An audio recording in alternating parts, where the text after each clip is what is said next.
to adopt the agenda. It's been moved properly second, moved by Councilmember Shook, second by Councilmember Wan. Please open the vote. The vote is open.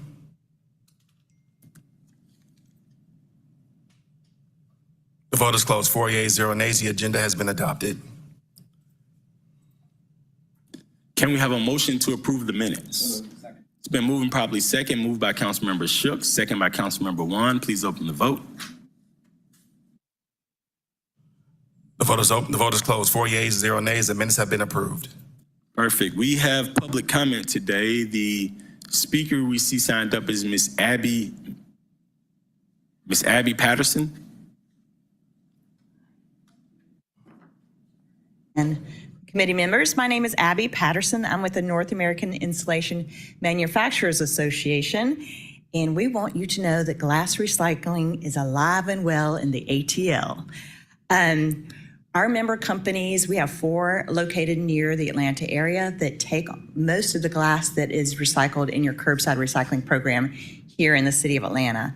We want to compliment the city for keeping glass recycling in the curbside stream, because with them, they knew that we could get more glass recycling happening in Atlanta by keeping it in curbside. And because of that, the company that takes the glass to a transfer station on South Fulton Industrial, they have installed $300,000 worth of glass cleaning equipment so that the glass can be separated from the other recyclable commodities there and sent to Sibelco, which is the company in College Park that ultimately refines the glass so that the insulation industry can use it. And so some of the benefits for the insulation industry are that we use less natural resources. It makes our furnace last longer, 30% longer, and less greenhouse gas emissions. Well, what is the benefit to the city? To the city, you can recycle the glass. It helps with your landfill diversion rates by about 12 to 17%. And then it doesn't go to the landfill where you have to pay more for it to actually be deposited in the landfill. I just wanted to let you know that our member companies want as much glass as we can get. We don't have enough. We are trying to fight to get more.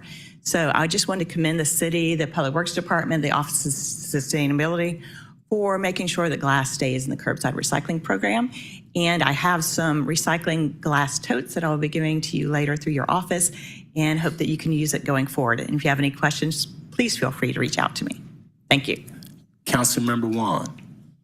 Thank you, Mr. Chair, and thank you, Abby. Hopefully you're talking to Charm as well, because I know that they're picking up a ton of glass, literally. Definitely. Okay. We take Charm's glass too. Any glass that's collected in Atlanta gets made into fiberglass pretty much. Great. And this is a perfect segue, Ms. Brownlee. I was going to ask you, but maybe it's someone else in the department. In terms of the glass pickup from the blue recycling bins, I'm getting a lot of complaints in the district now about those trucks leaving glass shards in their wake when the vehicles drive off, because the glass gets smashed in the truck and then it just starts falling through the bottom. Is there someone who can speak to that, or who do I need to talk to about following up?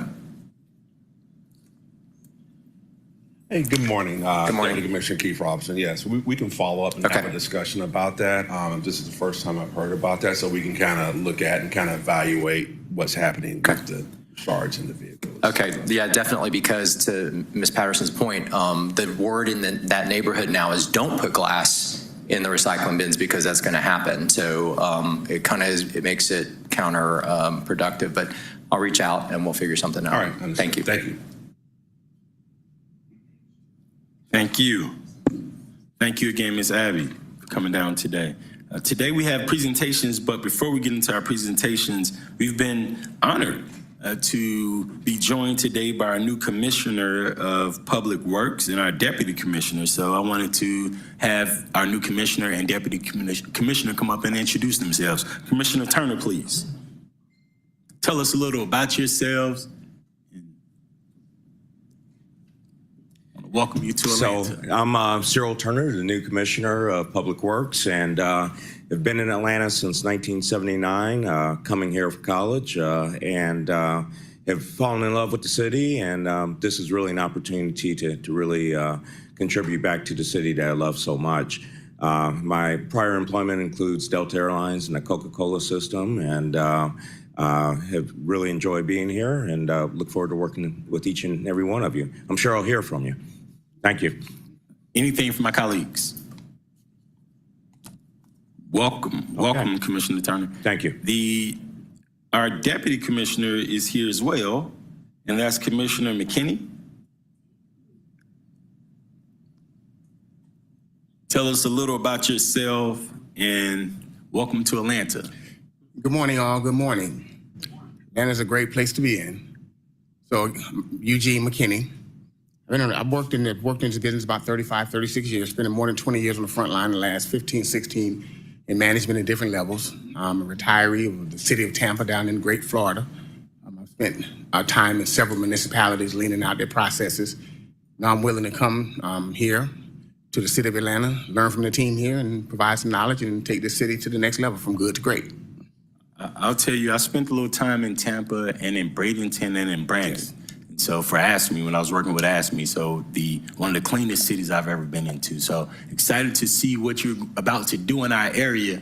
And to first assignment, we just had about 60 tires dropped on 2 roads in District 12, 60 on Fairlane Drive between Cleveland Avenue and Altaview Drive, and 60 on Peg Road.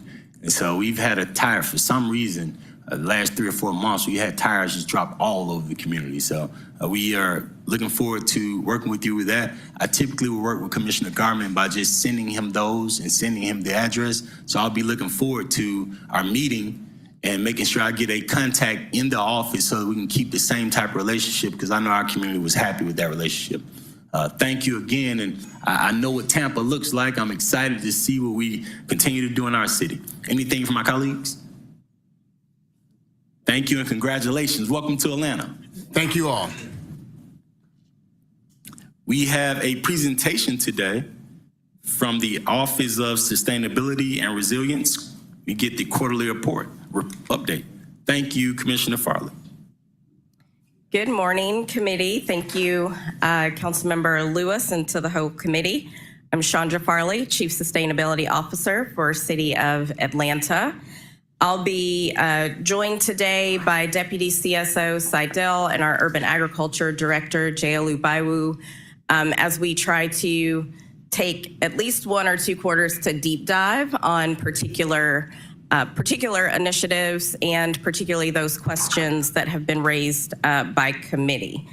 Always grateful for the opportunity to talk about how the Mayor's Office of Sustainability and Resilience supports advancing the Mayor's vision and the city's very ambitious sustainability and climate goals, always using science-based analysis informed by the community. So today we're going to focus in on our energy burden initiatives, our fleet electrification and EV charging work, as well as our urban agriculture and food systems initiatives and our fresh, affordable food access goals. So first up, Weatherize. Let's give ourselves a round of applause. The pilot is officially complete.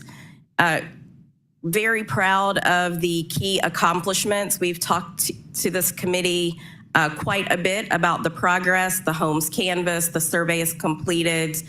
We have some updated numbers as we close out with the number of energy audits completed, the number of retrofits completed, the energy efficiency kits that were distributed, and also some air purifiers that were distributed, over 100 in partnership with Mothers and Others for Clean Air. So we were very excited about the opportunity to partner with those to have that additional offering to further the healthy homes aspect of this outreach. We had some workforce and job training, including quite a bit of youth, as well as a number of the canvassers that were hired from our most energy burdened neighborhoods to go out and knock on doors. A number of them actually learning through that process were interested in, well, what does it take to be an energy auditor? So we partnered, Partners in Action for Healthy Living and Sustainable Georgia Futures, and our team partnered with Southface to deliver some of that training. And we also did quite a bit of contractor development. So Partners in Action for Living engaged about just over 20 local contractors and talked about ways to grow and supplement their businesses focused on energy efficiency and auditing opportunities. So what are our next steps? We've already had approval for $200,000 allocation from the $500,000 Community Energy Trust Fund to reach more homes. Right now, we are focused on working with Partners in Action for Healthy Living on closing out the federally funded dollars as a part of that initiative, and then we will regroup based on some of our learnings. We do have a wait list. We've also been coordinating with Invest Atlanta and the owner-occupied rehab program to talk about how many more homes that we'll be able to reach.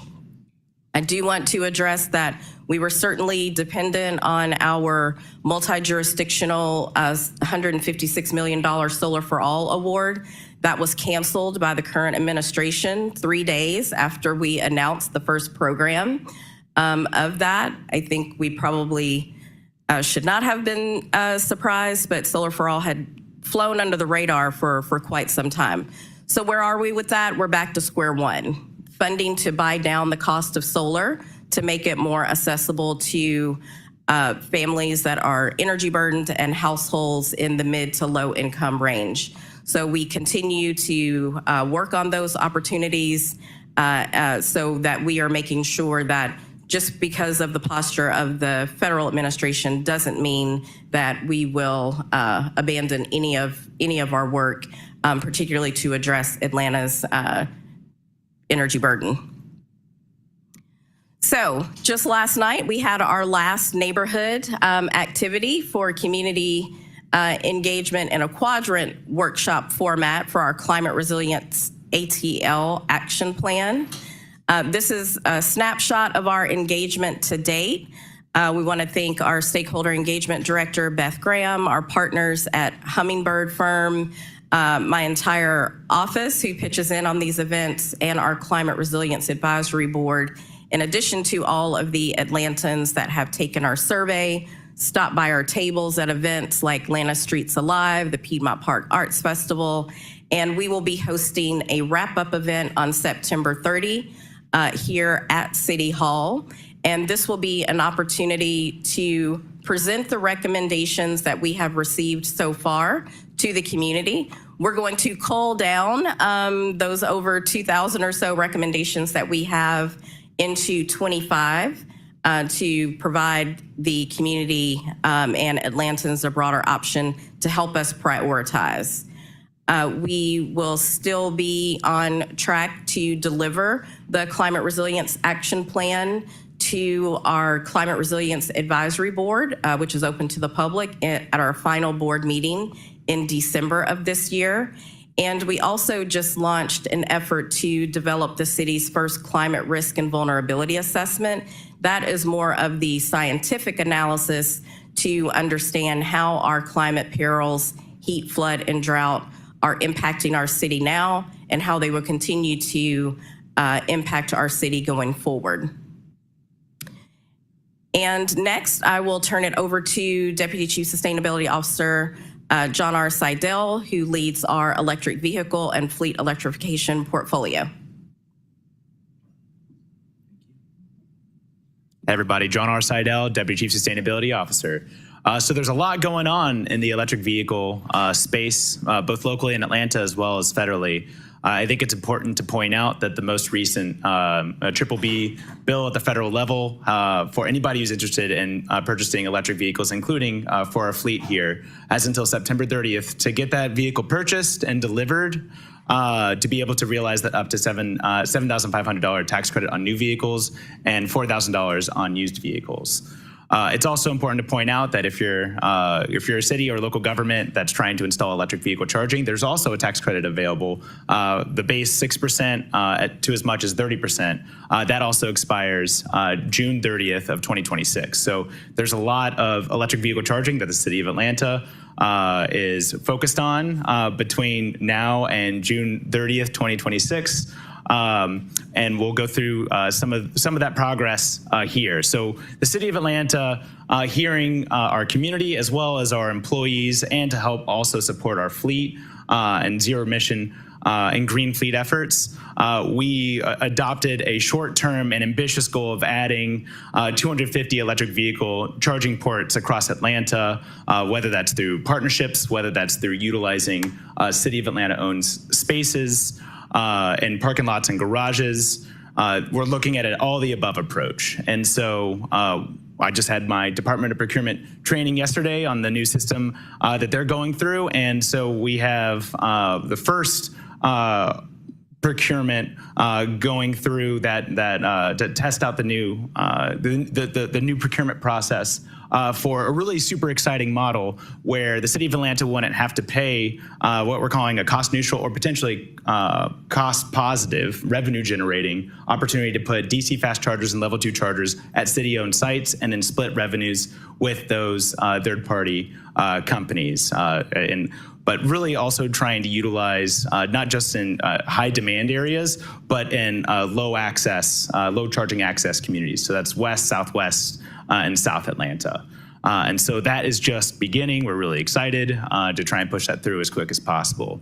On the other side, we have federal funding from the EPA's Clean Heavy Duty Vehicle Grant, otherwise known as EcoFleet ATL. It's just above $3 million total grant to help transition 7 medium, heavy duty electric vehicles, including a street sweeper, including utility trucks, as well as fleet maintenance and servicing trucks. Vehicles that we don't have in our fleet currently, so allow us to be able to pilot that out, as well as training up our mechanics and our employees to be able to service these vehicles going forward, which is super exciting. And then we're also expanding our team. So project manager is coming on board on September 11th. And going through the HR process, so we're excited to be able to build out our capacity and help support all of our partners, especially the Department of Public Works, Office of Fleet Services, on our fleet electrification and green fleet efforts. As part of that, and recognizing, benchmarking where the City of Atlanta is, there is a new certification called the Electric Vehicle Adoption Leadership certification and designation, and that was supported by the Department of Energy across 30 different sites. There were 7 platinum and 23 gold sites. That designation is really supporting not just fleet electrification, but what you're doing to help support employees in terms of being able to have access to electric vehicle charging, as well as other transit and non-single occupancy use vehicle and green options to be able to get to all the different workplaces, whether that's at the airport, whether that's at our fleet services, whether that's at Atlanta fire stations, or of course here at City Hall. And so that's a great benchmark of where we are, and you can see one of those visuals on the top right. We also have the Electric Vehicle Readiness Ordinance. There's some exciting news that we'll be reporting out next quarter around that, but really focusing on the implementation date of January 1st, 2026. We have had multiple community engagement events, including but not limited to Electric Vehicle Readiness Day at City Hall, to let everybody know about these new amendments from the original 2017 EV Readiness Ordinance, as well as working with departments. We've also been working on with our technical assistance partners on the Electric Vehicle Readiness Workbook, which is going to be that public-facing document that helps those, whether you are a developer, whether you are a residential developer, commercial, you're opening up a grocery store, helps you not just comply with the EV Readiness Ordinance, but actually goes beyond. So if you have existing sites that you want to add electric vehicle chargers to, it gives you the process, the who's who at Atlanta to be able to contact, and best practices to consider, as well as signage. And so we're looking to reveal that to the public over this next quarter and launch that. The next piece is updating our conversion plan, what we're calling the Zero Emission Vehicle Implementation Plan, working with our Electric Vehicle Interdepartmental Working Group and all the different departments, including Department of Public Works, Office of Fleet Services, APD, AFR, DOA, Watershed Management, all departments. It's a group project looking at being able to transition our fleet to zero-emission vehicles by 2040, and also considering a green fleet procurement policy. So that is incoming for Q4 2025. And then that last bullet, yes, federal incentives are ending, so make sure to get those tax credits. And we are also applying as the city for our own investments, over 12 electric vehicles that have been added in the calendar year of 2024, as well as a couple new EV charging eligible locations. And so we'll be applying for direct pay once again to get that check from the IRS for the calendar year of 2024. We also get some questions around our carbon credit program. So right now we are hyper-focused on being able to deliver the carbon credit, what we're calling program expansion, from Lake Charlotte Nature Preserve to 4 additional properties. You can see them up here: Southwest Nature Preserve, Utoy Creek Nature Preserve, Mount Zion Nature Preserve, as well as South River Nature Preserve. You can see more information on that website link to be able to access all the details, because right now we're aiming at that September 12th deadline to get all the documentation in, and that it will all be at that link once it's submitted, and then our carbon credit registry, City Forest Credits, will go in and verify and look at all documents, and then hopefully issue those carbon credits like they're being issued at Lake Charlotte Nature Preserve. And with that, I'll hand, so that's the expansion side of our carbon credit, the carbon credit generation side. Also just wanted to give a flow chart of how carbon credits work. So obviously you're going into projects, whether it's tree preservation, that's what we've been really focused on, whether those are properties that have been purchased through the Tree Recompense Fund or impact bond funds or impact fee funds. So being able to create credits based on protecting those trees that are already there. There's also other carbon credit projects that you can do based on tree plantings. We haven't done that yet, but it's something that I continue to flag. So as we continue to expand programs, create more carbon credits, working with our Department of Procurement, Department of Finance, as well as Sustainable Capital Advisors and the City Forest Credits, and our Department of Law, to create the process for how we actually sell these credits. And there are interested buyers out in the market. So it is on us as we create the long-term process of what that looks like. Also taking advantage of the short-term revenue generating opportunities to utilize for whether that's maintenance and stewardship, whether that's potentially utilizing those funds to buy more properties, as well as support and expand our sustainability initiatives. So more to come in our next check-in. And with that, I will pass it over to our Director of Urban Agriculture and Food Systems, Jayolu Baiwo.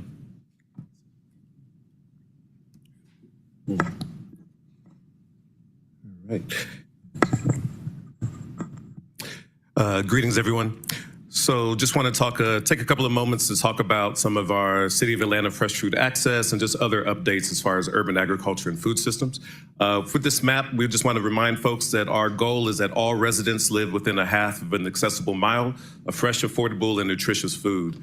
Currently, we are at 69%. That is an increase of 2% since January of 2025. That equates to 6,817 people, residents that previously lived in low-income, low-access designated areas are now served by access to fresh food. There is a link in this presentation to the map, which we call the Fresh Food Access Map app. I know that's a little bit of a word salad, but you can access that and you can see it. Another great feature about this app is that you can also add spaces on there that are fresh food access points. So if you have a neighborhood grocery store that maybe is not on the map, you can actually add it directly to the map, and then the Department of City Planning Food Systems team will check in with you to verify. Definitely want to give a shout out to the Department of City Planning, Food Systems team, and partnership with the GIS team.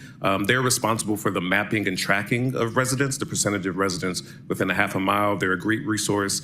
So we work with them, of course, in our food systems work, and they're definitely more than happy to answer any kind of questions when it comes to the mapping and tracking of this.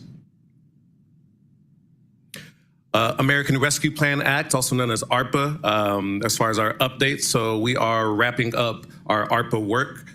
We submitted our final compliance report for $725,000 worth of projects. This does not capture all of the projects, but just wanted to highlight a couple of things. We were able to do some donations to expand the MARTA Markets program, as well as support the Outdoor Activity Center with some of their urban agriculture and food systems work.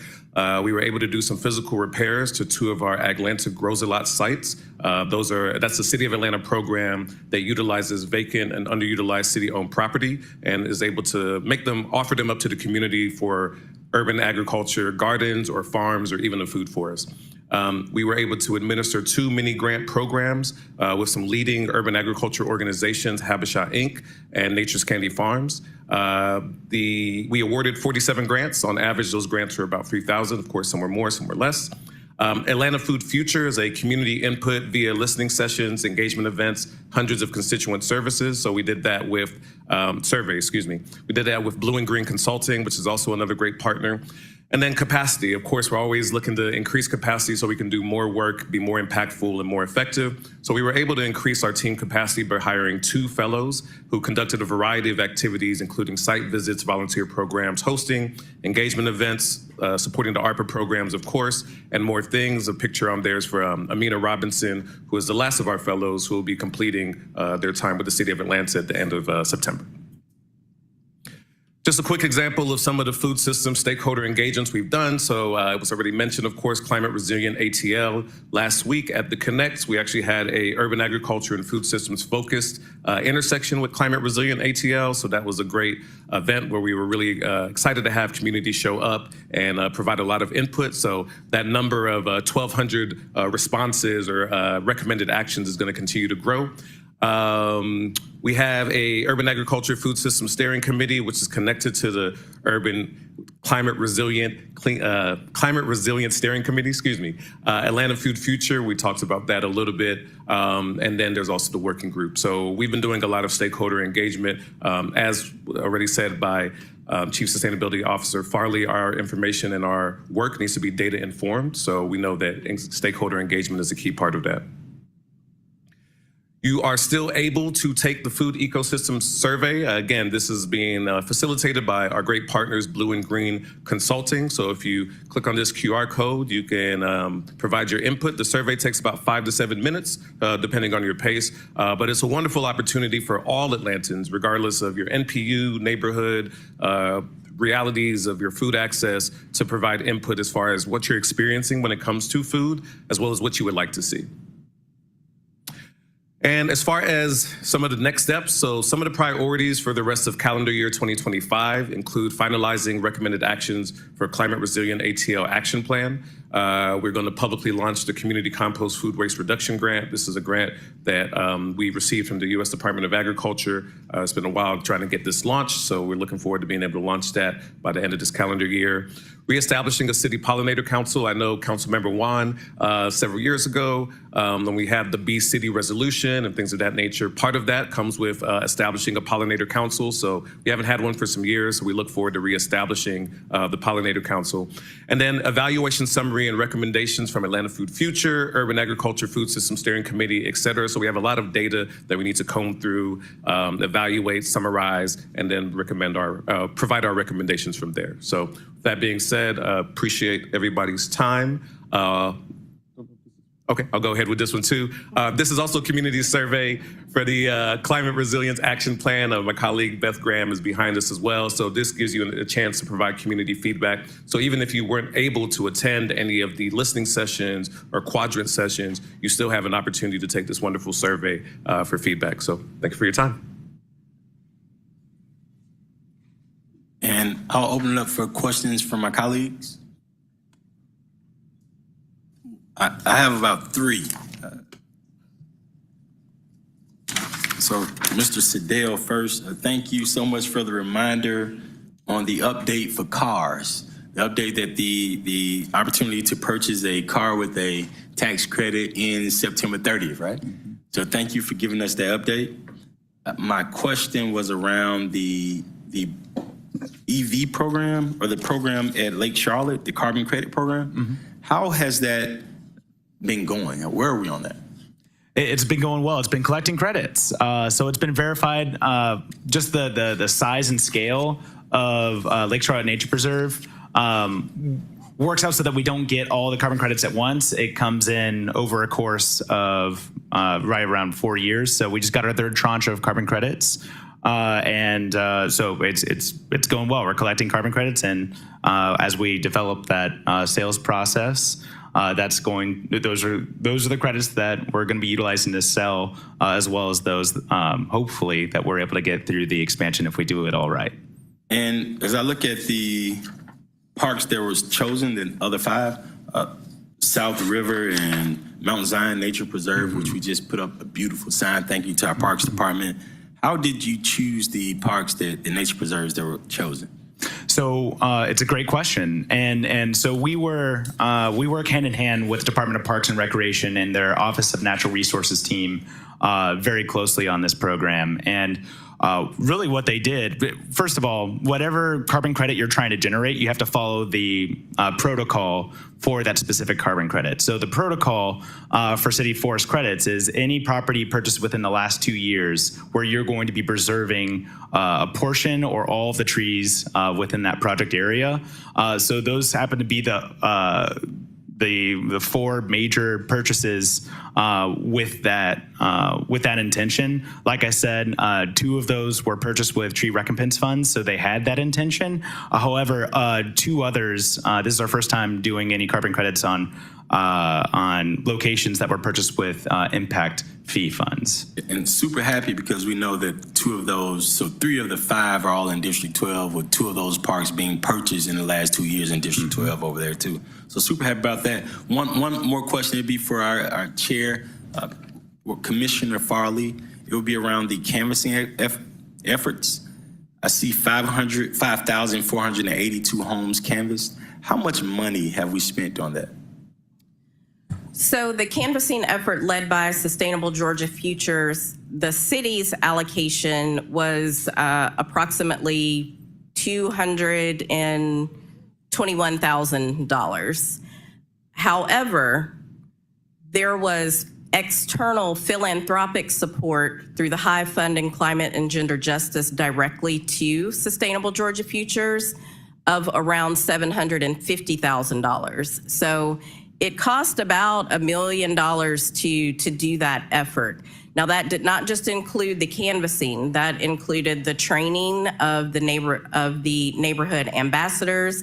That included covering their salary or their hourly. There was some benefits and wraparound services provided to them, as well as the ongoing training that they provide. And as we have seen, originally that effort was going to last about 30 weeks. So when we kicked off this program, we did a 10-week, or Sustainable Georgia Futures led a 10-week blitz in the late summer, fall of 2023. And then there was another in the late winter, spring of 2024. But what we learned is that that engagement continued on throughout the process, even through early this year, as they stayed on board to support those canvassers, transition them to partnerships with Partners in Action for Healthy Living for training, and how to continue paying, and wanted to continue paying those canvassers who stayed on board. Okay. All right. Thank you. I was just looking at trying to make sure I do the numbers. I'm always thinking about how much money a person spends per door. And so that means the city would have spent about 40, but combined about 152. But you included all the other things you were doing. So yeah. I appreciate you for the explanation. Thank you again. Mm-hmm. Anything from my colleagues? Thank you, Mr. Johnson. We'll proceed. This takes us to our regular agenda, Section G, ordinance for second reading. Item number 125-01447, an ordinance by City Utilities Committee authorizing the mayor or his designee to accept U.S. Environmental Protection Agency's Solar for All program grant funding as subrecipient of the Capital Good Fund in the amount of $2 million for the purpose of implementing upgrades and repairs that enable solar energy projects, authorizing the Chief Financial Officer to amend the fiscal year 2026 intergovernmental grant fund to anticipate and appropriate the grant funds, authorizing the mayor or his designee to enter into agreements to accept the grant as a subrecipient, and to implement the grant project and for other purposes. Mr. Chair, the department requested this item be filed.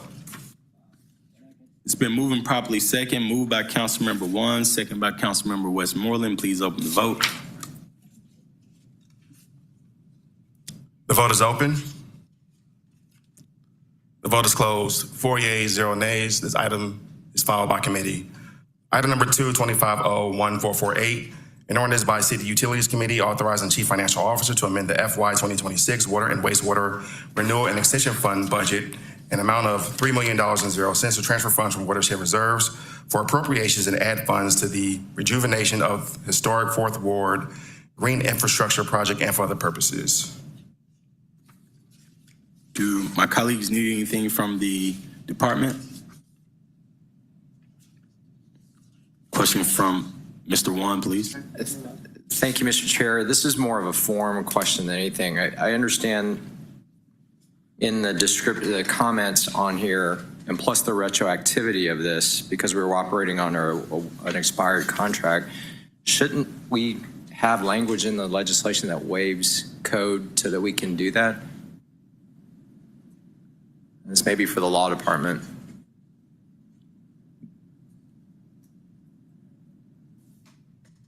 I'm supportive of what we're trying to do, but I just feel like probably should form-wise make this correct.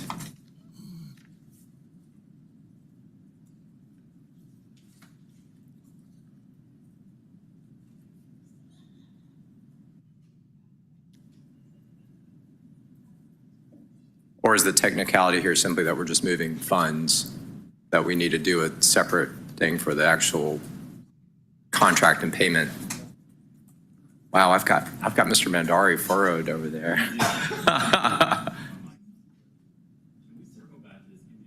Okay.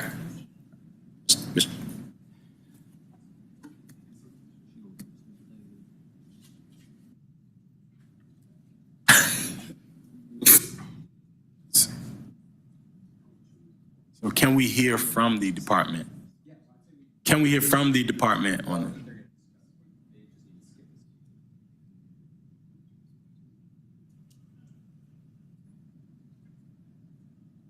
Council, if I may, this is just a budget amendment to move funds, so if it helps at all. Which I'm fine with, but I'm not okay with if we're paying a retroactive expired contract, then we got to figure out how we're doing that.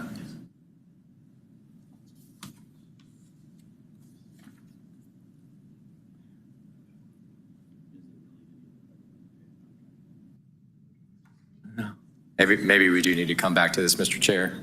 They've got them. Yeah, we'll come back to this one, Mr. Johnson. Can you please proceed?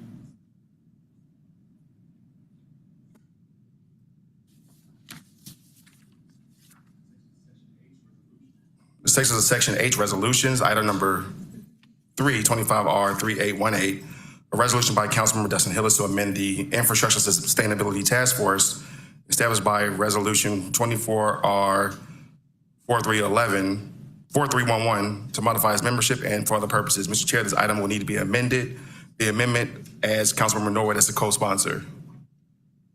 So I want to also see if the sponsor will be okay with this. I know she sent me the legislation to see if we can add District 12 to this same task force. I want to amend this once more to add District 12 to this infrastructure task force. We had a lot of flooding and issues, and I do like this piece of paper that Councilmember Norwood brought to us. So I want to amend it once more to add District 12 to it in the same way that District 8 is added. I can just incorporate that in the amendment to add Councilmember Norwood's name. Thank you.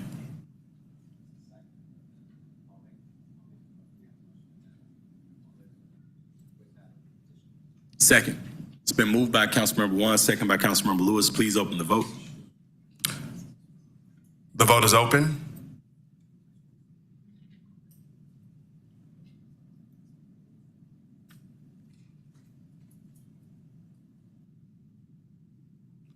Will everyone please vote? The vote is closed. 4 yeas, 0 nays. The item has been amended. Second. It's been moving properly. Second. Please open the vote.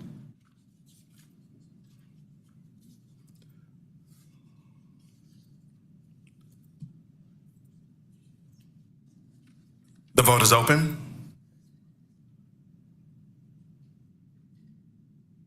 The vote is closed. 4 yeas, 0 nays. The item is favorable as amended. Mr. Chair, item number 4, substitute changes the caption, and we have a motion to bring forth the substitute.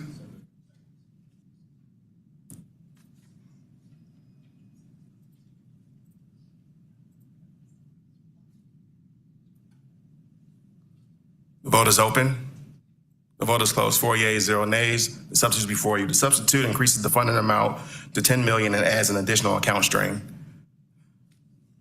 Item number 4, 25R3819, a resolution by City Utilities Committee authorizing the mayor or his designee to exercise the second renewal option under agreement number listed herein, Green Infrastructure and Landscape Services with Mariani Enterprises, LLC, doing business as Ed Castro Landscape for landscaping services at various facilities on behalf of the Departments of Watershed Management, Parks and Recreation, Public Works, and Enterprise and Asset Management for a term of 1 year effective September 16, 2025 through September 15, 2026, an amount not to exceed $10,040,087.92.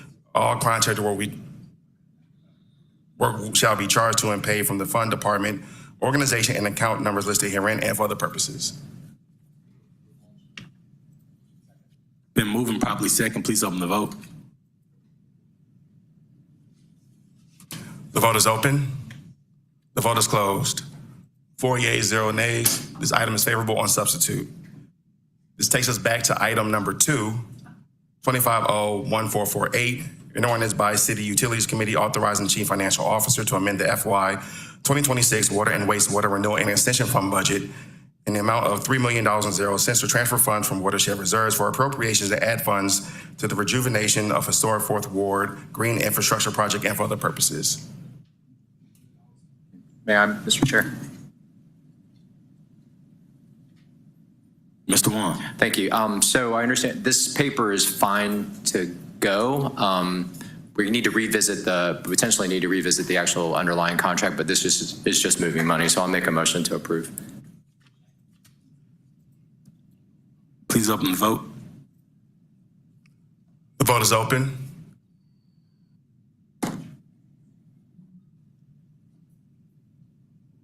The vote is closed. 4 yeas, 0 nays. This item is favorable. Mr. Chair, that concludes our legislative items for today. Meeting adjourned. Thank you.